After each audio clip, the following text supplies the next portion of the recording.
The following is a Richey on Sports production.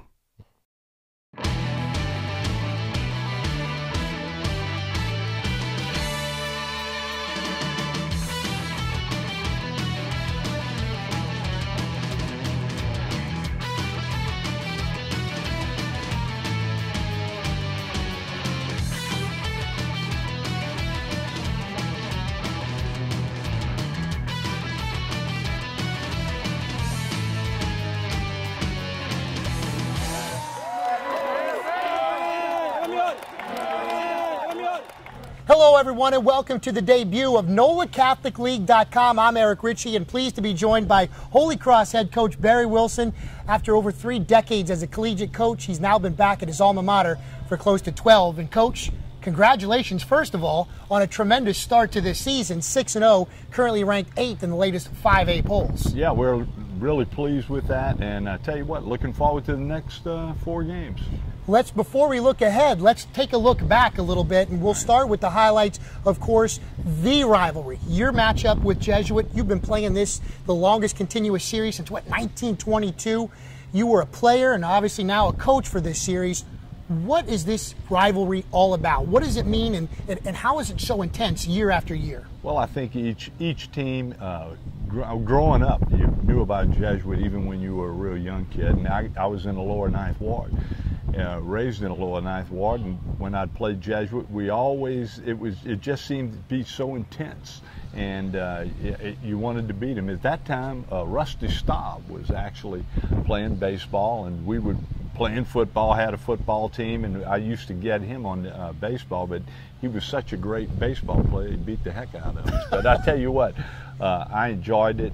It's just always been a rivalry. It's always been something you look forward to, and the kids all look forward to, and it really gets heated up, and you never know what to expect when that happens. We've got the highlights right now, Coach. We'll go ahead and roll those highlights between Holy Cross and Jesuit, matching up on the football field for the 94th time.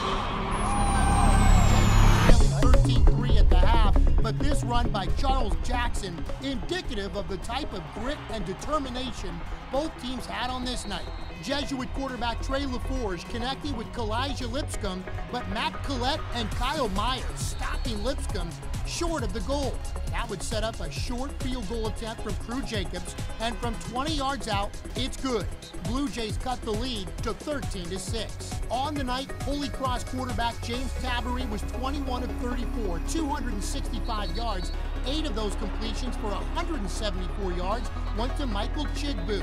On the ground, it was the 1-2 punch of Trey Turner and Todd Spriggins, both with nice runs here, but the Jays defense keeping that score locked at 13-6 heading into the 4th quarter. Late 4th quarter now, Jays mounting the drive. LaForge connecting with senior wide receiver Darren Wilford. Then, with the sweet touch to Malcolm Bent out of the backfield and inside the 15. Back to the ground for Jackson, who had 77 rushing yards on the night on 11 carries. He takes it inside the 5. Then it's big Michael McMahon. He takes it in from the 1, and he's into the end zone. With 2:34 left in the game, we're all tied at 13. Now it's the Tigers' turn to answer, and this will help. Turner on the ensuing kickoff, and a nice return means Holy Cross will set up shop offensively at midfield. Tabery quickly hits Jerry Cook, who slices through defenders, picking up crucial yards. Then Tabery tries the other side. There's fellow senior Jason Abai. He's there, and the Tigers are getting in the field goal territory. Another big play, this time not a pass, but it's back to the ground. Spriggins fools them all, has the hole up the middle, gets all the way up to the 18, and it's field goal time. 2 seconds left in this one. Reed Gravelet already perfect on the night. 2 field goals and an extra point to his credit. With the game on the line, from 35 yards out, it's good. But wait a minute. Time had been called. Jesuit trying to ice the Tigers kicker, but not on this night. They would try it again.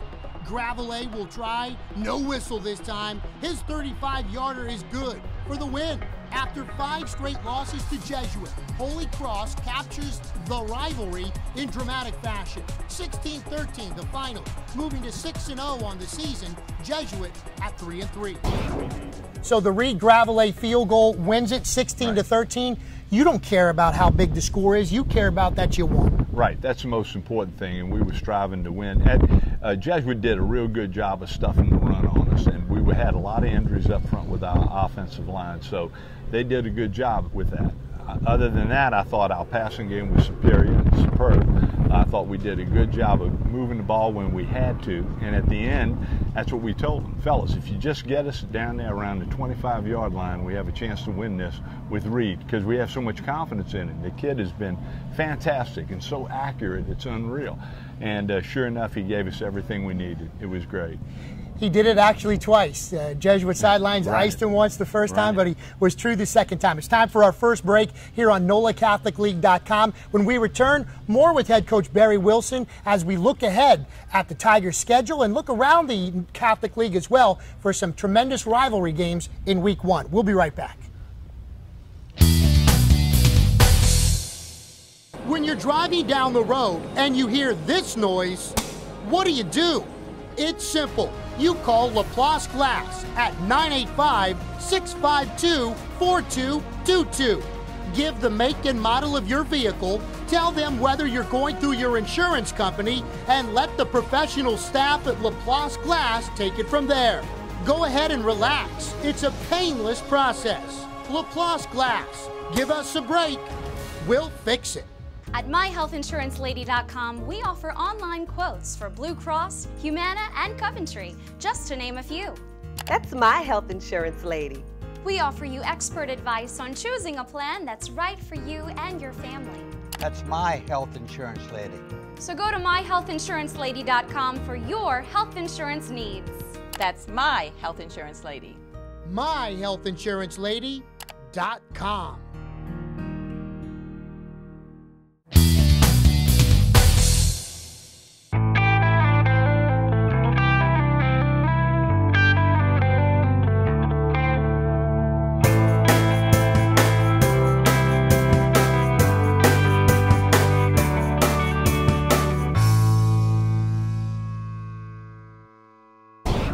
A very special halftime at the rivalry game.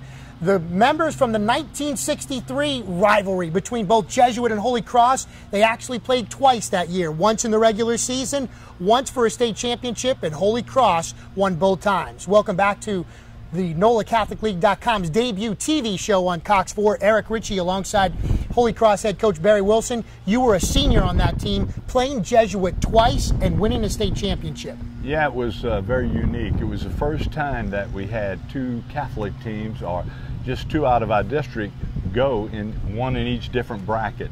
We won our side, Jesuit won their side, and we met for the state championship, and it worked out great for us. What was that dedication like? And I know you were a little busy trying to make halftime adjustments, but tell us some of the key members that were back on both teams that made the reunion trip. I know almost 40 guys were back. Yeah, I think that's fantastic to get everybody. We had met before too out in Chalmette for a meal, and things were great. It was fantastic, and you know, really, it all comes down to your buddies after it's all over with. It's intense while it's going on and while you're in high school, but after it's over with, you're all friends. Of course, now it's all business for Holy Cross. Now looking ahead to this weekend's game, and of course, you're playing Brother Martin. Tell us about the matchup with the Crusaders, Coach. Well, I'll tell you what, it's a battle in Gentilly for us, and we're going to see who can get it done. They're a good football team.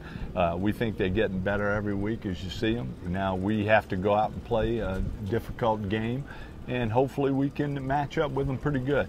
They did a great job against St Aug. Now we have to go out and play them at our pace. And what I said, not as tight as we were against Jesuit. We need to loosen up and just play our game, and if we do, we feel pretty good about it. Speaking of that game with St Aug, we've got the highlights now of Brother Martin and St Aug from this past Saturday. Rivalry week in the Catholic League concluded Saturday afternoon at Tad Gormley Stadium as the St. Augustine Purple Knights took on the Brother Martin Crusaders. It was homecoming for the Big Purple as alumni young and old came together for a traditional celebration. St. Aug is always known as a fraternity of brothers that band together to bring honor, loyalty, and respect to their communities. Now to the game itself, the top-ranked team in the state of Louisiana was ready to get it on against a team looking for redemption and revenge. Both teams started off sloppy with missed opportunities to get on the scoreboard first. St Aug quarterback Toy Jackson fumbles the football, and Brother Martin's Rayfield DeRoche picks it up and returns it to the St. Augustine 45-yard line. Brother Martin tried to get on the board first. Quarterback Jake Brogy on 4th down. He throws the slant, but is picked off by St. Aug's Jermaine Roberts. St. Aug gets the ball right back on the next possession. Toy Jackson looks for wide receiver DeAnthony Clips, but he fumbles the football as Brother Martin recovers it again. Kick of Mitchell Boudreaux from 36 yards. No good. The Purple Knights finally struck first blood. Leonard Fournette, last week's NOLA Catholic League Player of the Week, he goes in with a 36-yard touchdown, giving the Purple Knights a 7-0 lead. But the Crusaders bounce back with a vengeance. Jake Brogy pump fakes, goes deep. William Douglas for a 43-yard touchdown. The game is tied at 7. The Crusaders took the lead. Jared West scampers for a 7-yard touchdown. 14-7, Brother Martin. The Purple Knights offense started clicking in the second quarter. Toy Jackson dialing it up and connects to Stanley Morgan for a 44-yard touchdown. The game is tied at 14 apiece. Jackson connects again to Morgan for a 16-yard touchdown as the Knights take back the lead 21-14. Toy Jackson was on target once again. He goes up top. Marlon Watts had to climb the ladder, and he gets it for an 11-yard touchdown as the Purple Knights led 28-14 at the half. He ran 25 yards down to the St. Aug 9-yard line. Bruce Jordan takes it in 9 yards out. Brother Martin cuts the lead to 28-21. Brother Martin had another opportunity to cut the lead for Mitchell Boudreaux. He shanks a 46-yard field goal as the score stands 28-21. The Purple Knights exploded and never looked back. Toy Jackson threads the needle and connects to Charles Jones for a 75-yard touchdown. 35-21 Purple Knights. The Purple Knights defense overpowered the Crusaders on their next possession. Jake Brogy looked down the field and Errol Brown gets the interception, setting up for another score for the Purple Knights and a little brotherly love. Leonard Fournette takes it in from 4 yards out for the touchdown, and the Purple Knights lead 42-21. The Purple Knights put the nail in the coffin. Backup quarterback Garen Mitchell hits Jonathan Willard on the run for a 20-yard touchdown. The Purple Knights had a happy homecoming and win their Catholic League opener 49-21. After the game, a good chance to see one of the top not only runners in our area but certainly in the country, and Leonard Fournette. What do you think about number 5 for the Purple Knights, who you will face in 2 weeks? Well, we think he's an exceptional football player. I mean, he's so unique, it's unbelievable. You don't run across a player like him, but only once in your lifetime, thank goodness. Unless I would have him, I'd love to have a guy like him. But he's so unique. He's big, he's strong, he's fast, he has all the moves, and he has a great will to move the football and a great desire to score, and he has all the attributes that you need to be a fantastic player in college. We've talked about 2 of the 3 rivalries that kicked off the first week in Catholic League action. When we return to NOLACatholicLeague.com, we'll take a look at the battle for the megaphone when we return here on Cox 4. Now that we're in the off season, it's a good time to call Cajun Comfort for great deals on air conditioning, on electrical, and whole house generators. Cajun Comfort, it's what satisfaction's supposed to feel like. St. James Parish Hospital. Large enough to save me a trip to the city when my doctor orders a test. Small enough to get me in and out quickly. Thank you. Large enough to bring my specialist home to me. Small enough to treat my dad like family when I can't be here. St. James Parish Hospital. Large enough to serve, small enough to care. A former Shaw great, Joe Zimmerman, was honored. He coached the Eagles for 2 decades, from 1969 to 82, and from De La Salle from 83 to 90. Has over 100 wins in the Catholic League. That's been nice. I saw a bunch of people you know, on both sides with the full kids over there. So, also Coach Scott and Bainsford, and Brian Bainsford. it's been great to see all the people I haven't seen in years. Back here with Holy Cross head coach Barry Wilson. What do you remember about Coach Zimmerman? Well, Coach Zimmerman was a great football coach. I remember we were trying to recruit John Forcade when I was at LSU and going in there to try to get him. And, of course, we didn't get him. But I remember Joe was a gentleman and handled everything perfectly with Coach McClendon and everybody else. And I think he's the kind of guy that you admire because he did it the right way. He didn't do anything the wrong way, and he was a great man. I know you have practice to get to, but really an open mic we're giving you right now, Coach. If you would like to say anything to the public about Holy Cross, your program, what would you like people to know as we say goodbye to you on the show? Well, I think Holy Cross is a very unique place. We strive to get boys to men. That's a big thing for us. That's our motto. We take young men, we work them hard, and we hope when they leave this program, they're men. And they handle themselves extremely well around people, and that's what we want. I think I've never heard anyone ever say anything bad about the Holy Cross man or the Holy Cross young man. He's doing a great job, and we do appreciate what they do for us, too, by doing that, by being that way in front of people. Well, I don't think I've ever heard anybody say a negative word about Barry Wilson either. We certainly appreciate your time. Best of luck this weekend on the gridiron. Eric, thank you very much. As we head to break, we go ahead and show highlights of the battle for the megaphone. The megaphone rivalry renewed. It's Rummel versus Shaw. The Raiders coming into this one fresh off a double overtime heartbreaking loss at Dutchtown. The Eagles were flying high after 4 straight wins. As many storylines on the sidelines as on the field. Rummel starting quarterback Chase Forcade, his dad Keith and Uncle John were staples at Shaw during the 70s, and the Forcades representing in Rummel red. John with the introductions, please. My mother, Betty. Hello. The stud of all studs, Taylor Forcade. His dad, you know Keith Forcade, my brother who played. Hey, look, get a quick glimpse over there. That's Joe Zimmerman, my head coach when I was playing at Shaw. Phil Greco, my offensive coordinator when I was at Shaw High School. And I got my ball-headed brother, Terry. Give us a wave. Give us a wave. That's Terry. That's my youngest brother, Terry. He played at Shaw. And NOLACatholicLeague.com senior advisor Ron Bricado, as usual, there to record another piece of Catholic League history. Rummel without star running back Keith Fulton. He broke a bone in his foot last week in the loss to Dutchtown. Had surgery the night before this game, but there he is representing. First score came from Chase Forcade. Checks the call from head coach Jay Roth, and then, hey, that must have been a nice play call. Ivan Phipps with the big hole. He's into the end zone, and Rummel is on the board, leading 7-0. Second quarter, Roth again with that same signal to Chase, and look at this, same result. Phipps filling in for Fulton and racking up close to 150 total yards on the night. Now the opposite scenario for the Forcades is with this guy, former Rummel baseball great, Kirk Bollinger, now the head coach for Shaw, and he's got Little Brock and Brooklyn dressed appropriately. Way to go. Second quarter, this time it's Israel Tucker, and he's in the end zone. Second straight week, Rummel had jumped out to a 21-0 lead. But after losing the game and the R's on their helmets, the Raiders responded. Like on the ensuing kickoff, look who it is on the tackle. Fresh off scoring a touchdown, that's Tucker with the special teams play. That kind of a night and effort from Rummel. Third quarter, it's Forcade showing off the gun. Fires a strike back of the end zone. Stephen Dunbar with the catch. That's a touchdown. Forcade with over 250 total yards on the night.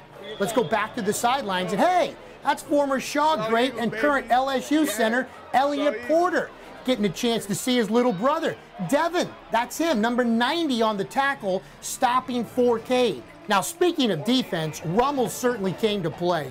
Briston Guidry, the sophomore with the pursuit and the strip sack, loose ball, and there's Herman Thomas recovering for Rummel at the Shaw 27.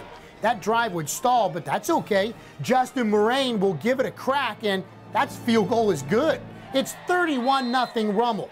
Let's peek into the stands now. Hey, the best T-shirts of the night, the Simmons family. Miss D'Angela rooting for her son Bryson. He's a wide receiver for Shaw, but also family on the other side. For Rummel, too, number 7, Dwayne Eugene, that's Bryson's cousin. So like the shirt says, the Simmons family, winners either way.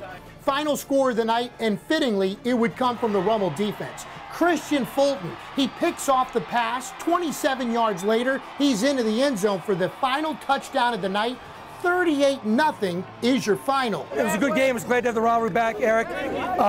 Scott and I have personal friends, and we're friends. When we get to this game, we take it pretty serious with our two teams, and we came out on top tonight. Give all the credit to them. They played terrific on defense. They, held us many points. We've been scoring some points this year, and they held us out the end zone. Turned us over a bunch of times. So, they played better than us, and they deserved to win. It was actually fun playing my dad's old school and all. I mean, it was just a regular game for me, but with a lot of pressure on Shaw and all. I think we played good overall, and I think that I'm relief with the pressure on the Shaw side, with everybody else talking. It hurts not being on the field with my team, but I had faith in them. I knew they was gonna get it done. It's great. I mean, to actually get to watch them play for the megaphone again, and we brought it back to Severn. It's a great feeling. I'm glad we played the game because the rivalry belongs the rivalry. These two teams belong playing. Spirited competition. Great young men on both sides of the ball. Congratulations to Rummel. Sure, we played hard, but we're going to clean ourselves up. All right? The megaphone stays with Rummel, and we'll see y'all again next year. Congratulations, man.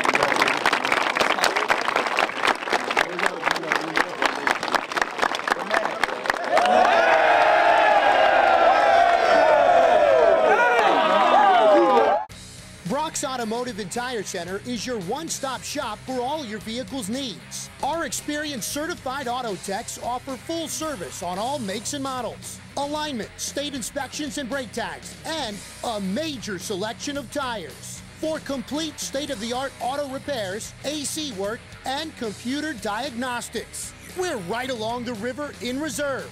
Brock's Automotive and Tire Center with 24-hour towing service.